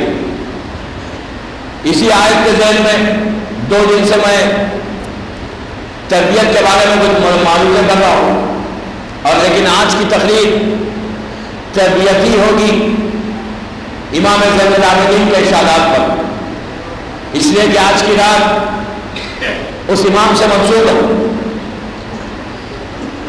کہ جس کے غم کے پہلو کہ جو وارث غم حسین تھا جو سب سے بڑا عزادار تھا، جو سب سے بڑا ماتمدار تھا، جس نے واقعہ کربلا کے بعد 34 برس 34 ایئرس تک زندگی گزاری. ان 34 ایئرس میں، ان 34 برس میں علی ابن حسین کا وہ کردار ہے کہ دوستو اگر کردار امام زین العابدین ہمارے سامنے آئے، ہم اس پہ غور کریں تو ہم کو اندازہ ہوگا کہ کیسے ماحول میں سید الساجدین نے عبادت کر کے ایسے پراشور ماحول، ظلم کا ماحول، یزید جیسا ظالم حاکم ہے، اس کے بعد مروان حاکم بنا، عبد الملک حاکم بنا، بنی امیہ کے وہ بڑے بڑے حکمران، ان کے سامنے امام زین العابدین نے شیعت کو اتنا مضبوط کیا، پیغام حسینی کو دنیا تک پہنچایا. ورنہ یزید نے تو کربلا میں حسین کو شہید کر کے، سیدانیوں کو اسیر کر کے، وہ اپنے ذہن ناقص میں یہ سمجھ رہا تھا، وہ اپنے ذہن میں یہ سمجھ رہا تھا، وہ اپنے دماغ میں یہ سمجھ رہا تھا کہ میں ہمیشہ ہمیشہ کے لیے حسین اور حسینیت کو ختم کر دوں گا، آل رسول کو ختم کر دوں گا.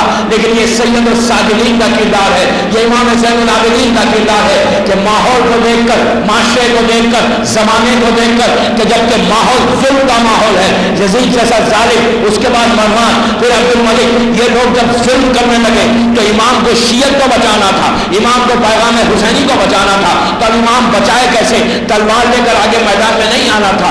امام زین العابدین دوسرا کربلا کرنا نہیں چاہتے تھے. امام نے وہ کردار پیش کیا کہ دعاؤں کے ذریعے ایسے کردار کو پیش کیا، اس انداز سے دعاؤں کو پیش کیا کہ آج جب لوگوں کے سامنے صحیفہ کاملہ آتی ہے تو 34 برس میں دعاؤں کے ذریعے، عبادتوں کے ذریعے، سجدوں کے ذریعے، غریبوں کی مدد کے ذریعے چوتھے امام نے شیعت کو اتنا مضبوط کیا، کردار معصومین کو پیش کر کے دنیا کو بتایا کہ بنی امیہ اور ہے، بنی ہاشم اور ہے. صلوات پڑھے محمد و آل محمد.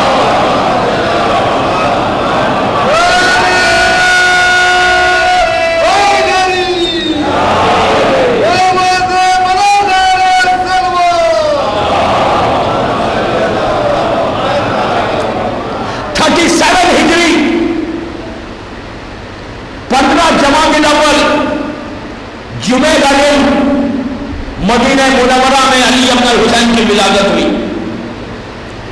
37 ہجری 37 ہجری وہ دن تھا، وہ تاریخ کا پلیز غور سے سنیں. 37 ہجری کل کی تاریخ 15 جمادی الاول مدینہ منورہ میں وہ دن تھا کہ وہ دن آدم سے لے کے اس دن تک، اور اس دن سے لے کے آج، اور آج سے لے کے قیامت تک، ظہور امام تک پھر ایسا دن نہیں آیا کہ جب زمین پہ 4 امام ایک ساتھ موجود تھے. پنجتن تھے، رسول اور شہزادی تھی، اس وقت 2-3 امام تھے. 37 ہجری میں مولا کائنات زندہ تھے، علی، حسن، حسین اور علی ابن الحسین. 4 امام ایک ساتھ زمین پر ہیں. پھر ایسا موقع کبھی نہیں آیا، 3 سال تک رہا ولادت امام زین العابدین. اور عجیب کمال دیکھیں، مظلوم کربلا میں چوتھے امام پیدا ہوتے ہی نام علی رکھا، علی کے سامنے علی آیا. سمجھے؟ عموماً مرنے کے بعد نام رکھا جاتا ہے باپ کا، ماں کا، لیکن امام نے، مظلوم کربلا نے اپنے اس بڑے بیٹے کا نام علی رکھا. علی موجود ہے، ان کے سامنے علی رکھا. یزید نے پوچھا تھا دربار میں چوتھے امام سے کہ کیا بات ہے کہ تمہارے بابا نے تمہارے پورے بھائیوں کا نام علی رکھا؟ تو پلٹ کر کہا صرف بابا کا نام، دادا کا نام نہیں رکھا، بلکہ بیٹیوں کا نام بھی دادی کے نام پہ رکھا. میرے بابا کو عجیب محبت تھی، اس لیے کہ دنیا علی اور فاطمہ کے نام کو چھپانا چاہتی تھی، تو شاید علی اور فاطمہ کے نام پر رکھنا چاہتے تھے.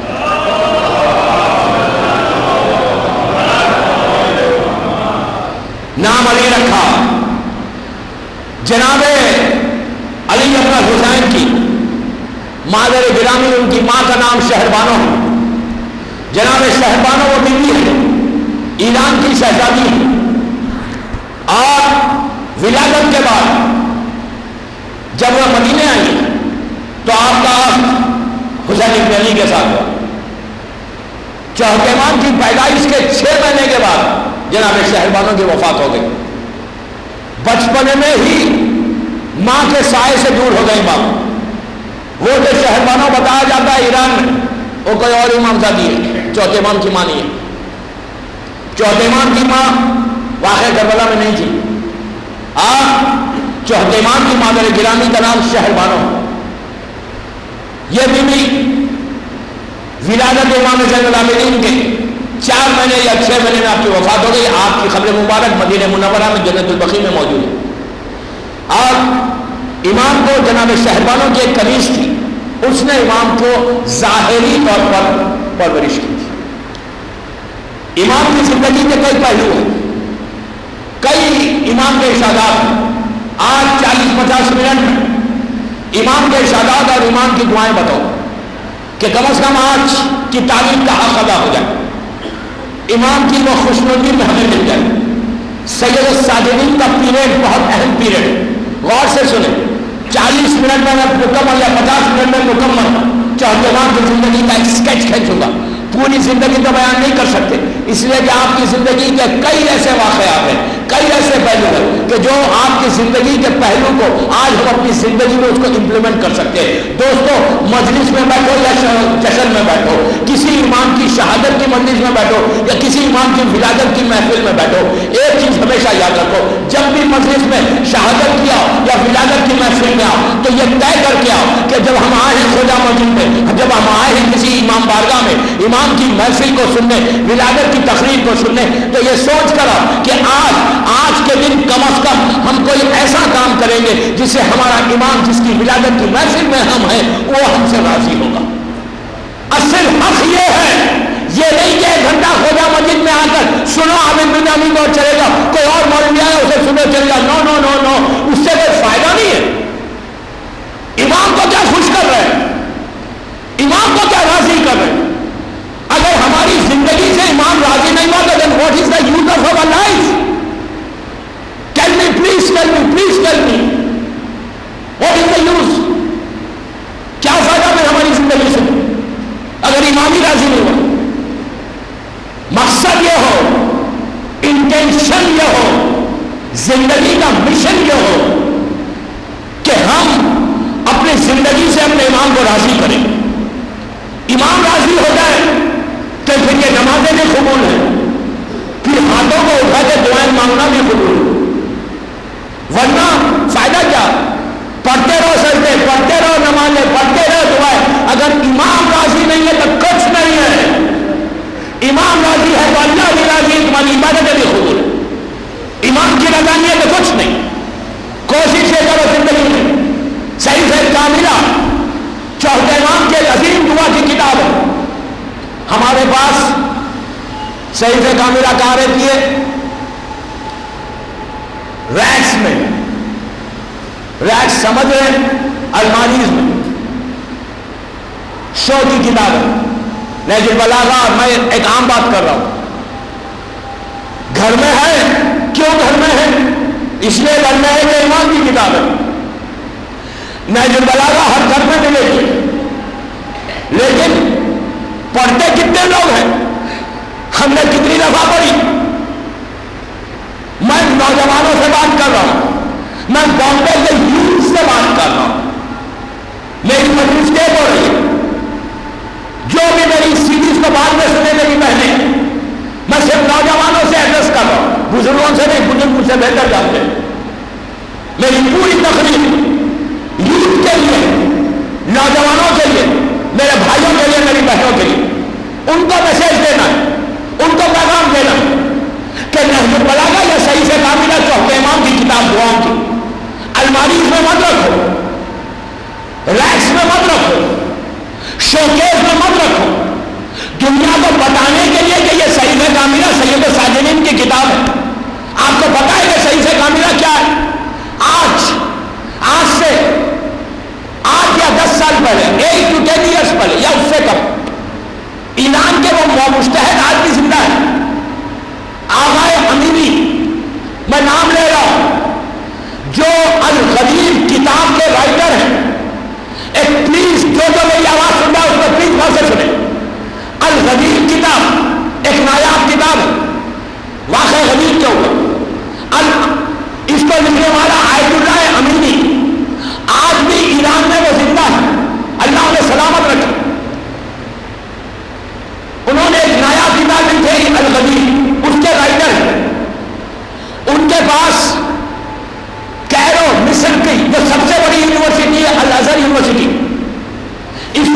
مسلمانوں کی، تمام ہندوستان کے مسلمان ہو، دنیا کے کہیں کے مسلمان ہو، ان کے لیے جو مرکز ہے، جیسا ہمارا مرکز خم نجف اشرف ہے جیسے فتوے مستحدین رہتے، اسی طرح اہل سنت کے لیے جو مرکز ہے، جو سینٹر پوائنٹ ہے، وہ ہے الازہر یونیورسٹی مصر میں کیرو میں جا چکا وہاں پر۔ الازہر یونیورسٹی کے سامنے مسجد امام حسین ہے، جہاں پہ راسل حسین ایک روایت سے امام حسین کا سر رکھا گیا ہے، مجھے پتا نہیں وہ روایت صحیح کتنی ہے غلط کتنی ہے، وہ میری بحث نہیں ہے۔ مسجد الکبیر کیرو میں ریور نائل کے برج کو کراس کرنے کے بعد، وہ دریا نیل کو کراس کرنے کے بعد الازہر یونیورسٹی بہت بڑی یونیورسٹی ہے، دنیا بھر کے مسلمانوں کے علماء وہاں بیٹھتے ہیں۔ وہاں کے وائس چانسلر نے، پلیز غور سے سنیں، اس کے بعد خوش ہو کہ تمہارے امام کا کنٹریبیوشن کیا ہے، تمہارے امام کا کردار کیا ہے۔ 1400 سال کے بعد بھی آدمی ارشادات امام کو دیکھ کر لوگ کہتے ہیں کہ یہ صحیح معنی میں امام ہے۔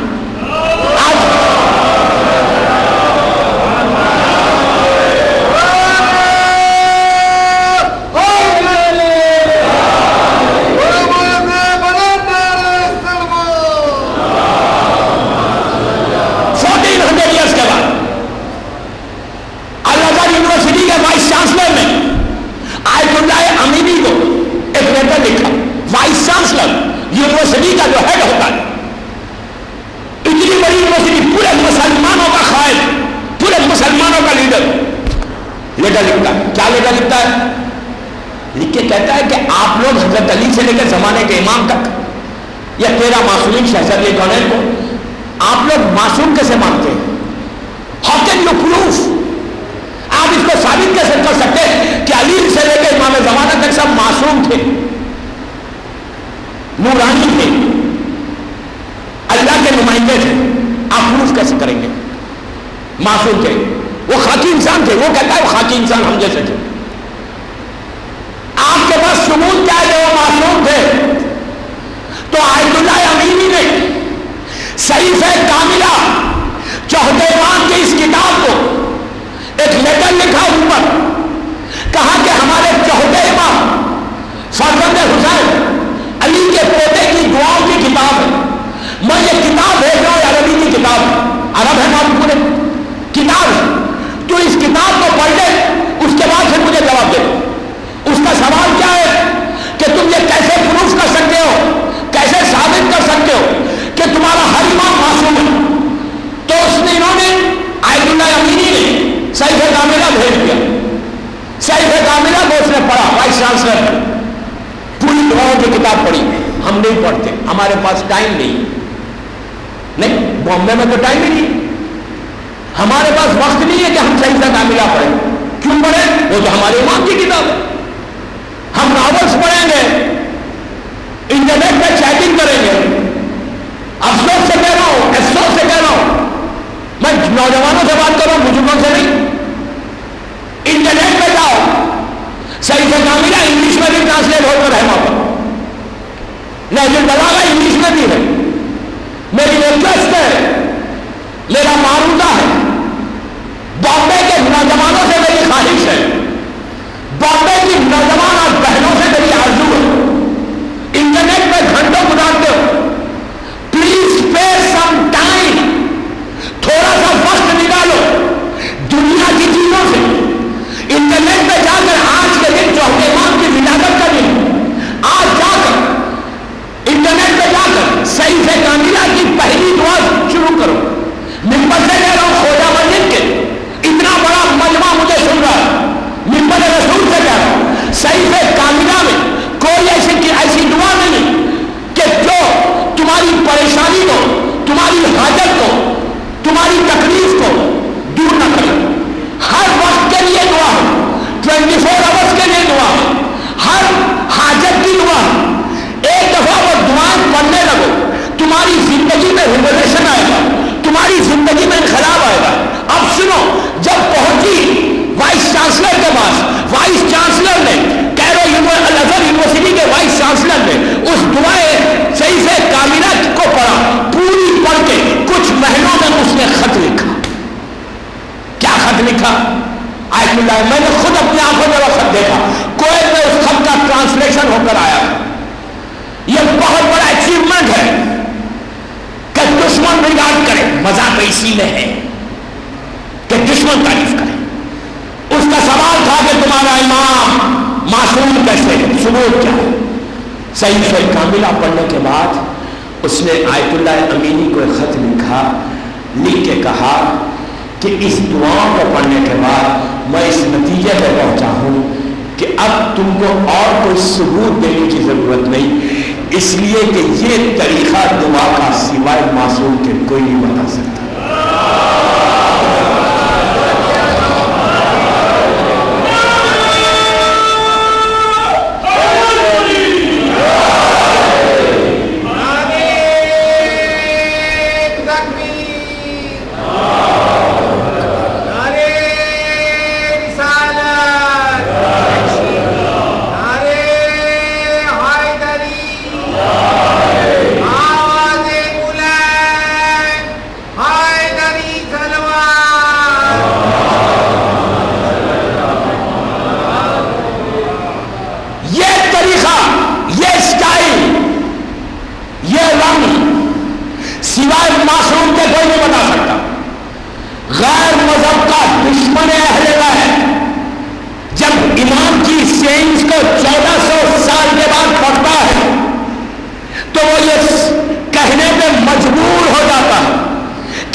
پریشانیوں میں, مصیبتوں میں